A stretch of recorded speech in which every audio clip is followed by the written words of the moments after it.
So you might have clicked on this video because you saw the term chronic procrastinator and thought, yep, that's me. And maybe by watching this video, by clicking through to it, you're also procrastinating. Maybe you have work that needs to be done, your to-do list is next to you calling your name, or maybe it's the end of the day and you're on YouTube trying to distract yourself from the fact that you just haven't had a very productive day or week or month. Well, let's change that. Give yourself permission to procrastinate a little further and watch this video to the end and take some notes, because what I'm about to share with you is a set of mental tools, a framework, and some practical steps to help you move from being a chronic procrastinator into the action-oriented, high-energy individual that you're supposed to be. So here's what we're going to cover in this video. We're going to start by looking at meta-procrastination and what I call the clarity fallacy. A lot of procrastination stems from this, and we're going to dive into it. We're going to look at the power of arbitrary commitments, how action is a skill that must be developed, and to wrap it all up, we're going to look at a concept called the pursuit of good days. Let's start with meta-procrastination and the clarity fallacy. One of the most devious forms of procrastination, which a lot of chronic procrastinators struggle with, is what I call meta-procrastination. It's the type of procrastination where you don't engage in any important work. You don't commit to any projects or goals. You might start them, but you don't follow through. You don't finish them. Yeah, you do the odd task here and there. You keep kind of busy, but you don't really sink your teeth into anything. And you justify it to yourself by saying, well, I'm not sure if this is what I want to do. I don't have clarity. And so how can I just commit and go down one path? It's like you're waiting to be struck by some epiphany that will show you exactly what you need to do and give you perfect clarity and purpose. If you just had that, then you wouldn't procrastinate, you'd take action, right? But this hardly ever happens to people. And those it does happen to, the people who get these epiphanies and this kind of perfect clarity are usually those who are taking action on things in the first place. That's how the epiphanies arrive. That's how they get clarity, because they're doing things in the world and getting feedback. Whereas the chronic procrastinator who's doing nothing isn't. And this is the clarity fallacy. It's one of the things that causes people to procrastinate chronically. They think that they need perfect clarity and perfect certainty in order to take action. You know consciously that this isn't true. Your entire life, you've taken actions without perfect clarity, and that's how you've got to where you are. It's exactly what life is about. But on a subconscious level, you act as if this is true. You act as if you need certainty and clarity before you can act. You always talk yourself out of things because there's a mist of uncertainty that allows for all kinds of rationalizations and justifications. You will always find a reason to not commit to something or to not do the work. There's always a better project you could work on, a better goal you could set. There's always doubt in the path that's in front of you. And you take that doubt and you use it as a reason to not do anything. You can always tell yourself that it's better to wait until you're more certain and more ready. And what you need to do as a chronic procrastinator is to quiet that part of your brain, the overthinking part, and put yourself in motion. Like, really, just do things. That is how you create momentum. That's how you develop the skill of action. That's how you grow the muscle. We're going to look at that in a moment. The important reframe here is that clarity doesn't precede action, it follows it. As Nassim Taleb writes, mental clarity is the child of courage, not the other way around. Courage leads to clarity. Action leads to clarity. Action, especially in the midst of uncertainty. If you're a chronic procrastinator, then spending more and more time trying to figure out the right path before you even do anything and take action will only keep you where you are.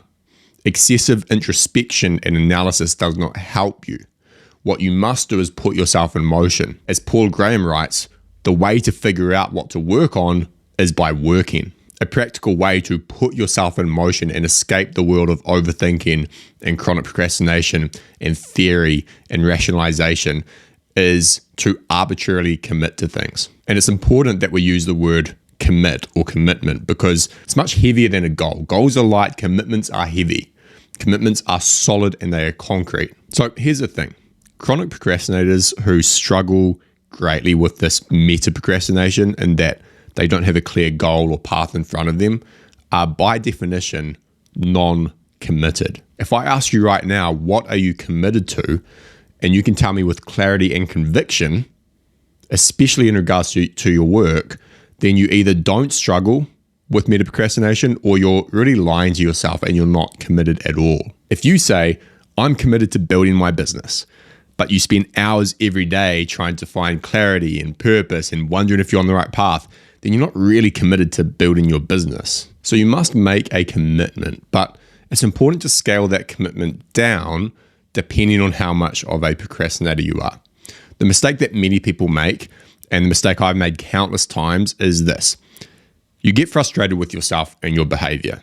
You're tired of procrastinating, you're tired of not giving it your all, and in your moment of frustration, you tell yourself, enough is enough. I'm going to change, I'm going to commit to this difficult goal, and I'm going to see it through. This is it. The energy shifts and you feel motivated again. Perhaps you have a few days of solid execution, but inevitably it fades, right? The spark wears off. You discover reasons for why you shouldn't pursue your goal anymore. And day by day, your action taking gives way again to procrastination. You're back where you started. Likely, you've gone through this cycle multiple times, and maybe you don't trust yourself anymore. And every time you have these moments of frustration where you want to change, there's that little voice at the back of your head that says, you're not really going to change because look at what happened last time. You set a goal and then you quit. You're just going to do that again. If that's you, what you have to realize is that your commitment muscle is weakened. And that's okay because just like any muscle, we can make it strong again.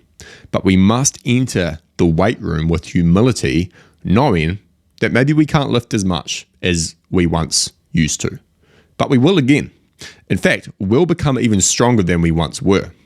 But for now, we need to apply humility. And so what you do is you make a smaller commitment.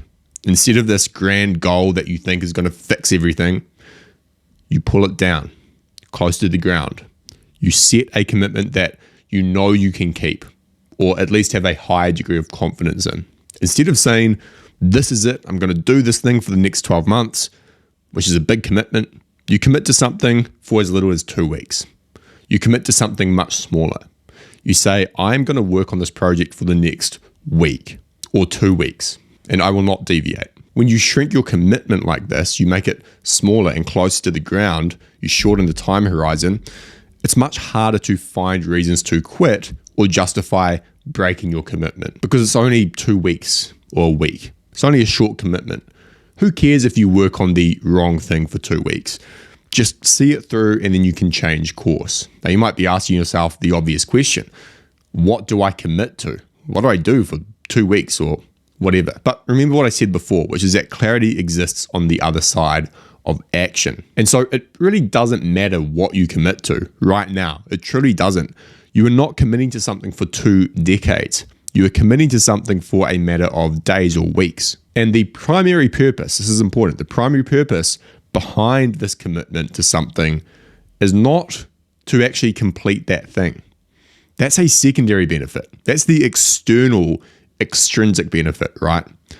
The primary purpose of commitment is to build your commitment muscle, to escape chronic procrastination, to shift yourself from over here, the person who exists in the land of procrastination, of overthinking, overanalyzing, into the person who takes action consistently. You're trying to put yourself in motion. You're trying to build momentum. And for that reason, it really doesn't matter too much what you commit to as long as you commit to something. And here's the kicker. If you're someone who's jumped from idea to idea, project to project, without ever really committing, then you actually have an advantage here. In his article, Faith Over Logic, Eric Torenberg writes, people who've experienced the pain of flitting from project to project or person to person are in a good position to start making commitments. Commitments become easier when you realize that after enough wandering, the grass is unlikely to be greener. Pursuing novelty has diminishing returns, and continuous optimizing comes at the cost of compounding. and nearly everything great compounds. It is easier to make and keep commitments once you have internalized the downsides of not committing to a career, to a place, a handful of people. So that's step one. Make a commitment to something. You might already have work you need to do, but you've been putting off. You might already have responsibilities.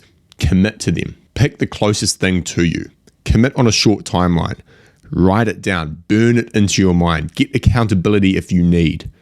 Make it public. Write it in the comments below this video. But commit to something, anything, simply for the sake of getting you out of the chronic procrastinative state and into one of action. One thing that's directly attached to the commitment muscle is the action muscle. They must be built together. Action is a skill that must be developed. It's the skill of prioritizing doing over thinking, iteration over imagination, tinkering over theorizing. There's so much more to be gained by simply taking action, and it's not until you really engage in doing things that you realize that. Because thinking or overthinking is the natural default state of the procrastinator, action taking is a hard skill to develop because it's an overriding of that natural homeostatic state. It's a venturing outside of your comfort zone. It's uncomfortable, right? It feels very unnatural to take action before you feel ready. But this is exactly where you should take action and when you should commit, because as you already know, there's no such thing as being ready, and you're unlikely to find some more information that makes you feel more ready. At some point, you just have to take the leap. This ability to take the leap is the skill of action. It's your bias towards action. When you build this action muscle, when you strengthen it, the world opens up to you. The momentum it creates gives you energy. You become more optimistic, more fulfilled, more confident. But how do you actually build this muscle? How do you develop the skill of action? Well, you start by making that short-term commitment, like we just talked about. So you have work that you need to do. And that's where you start, with the smallest next required action to push yourself towards that commitment. It might be that you want to start a YouTube channel. It might be that you want to write a newsletter, publish 4 articles, whatever it may be. You take the first step, you take the first action. And it is natural as a procrastinator for a bunch of doubts to start arising at the point where you're about to take action. Let's say your commitment is that you want to write 4 articles for your blog or your newsletter. And as you're about to start, you start thinking, is this the best thing I could be doing? Shouldn't I wait until tomorrow? I'm a bit tired and I want to do my best work. What will people think of me if I do this work, if I publish these articles, if I send these newsletters? Well, I need to plan it out. I need to think through this a little bit more. This is you falling back into thinking mode. And if you find yourself doing this, one way to combat it is by getting out of your head, detaching from everything, and just doing the physical actions, almost mechanically. You adopt the attitude of, screw it, let's just give it a go. Or fine, I'll write a bunch of words for an hour or so, who cares how they turn out? You're almost dispassionate. You treat it objectively. This sounds strange, and you might be thinking, well, that's a depressing way to work, like having to detach yourself emotionally and just treat it as like a task, but it's really not. First, it's not as depressing as chronic procrastination, so that's an improvement on that.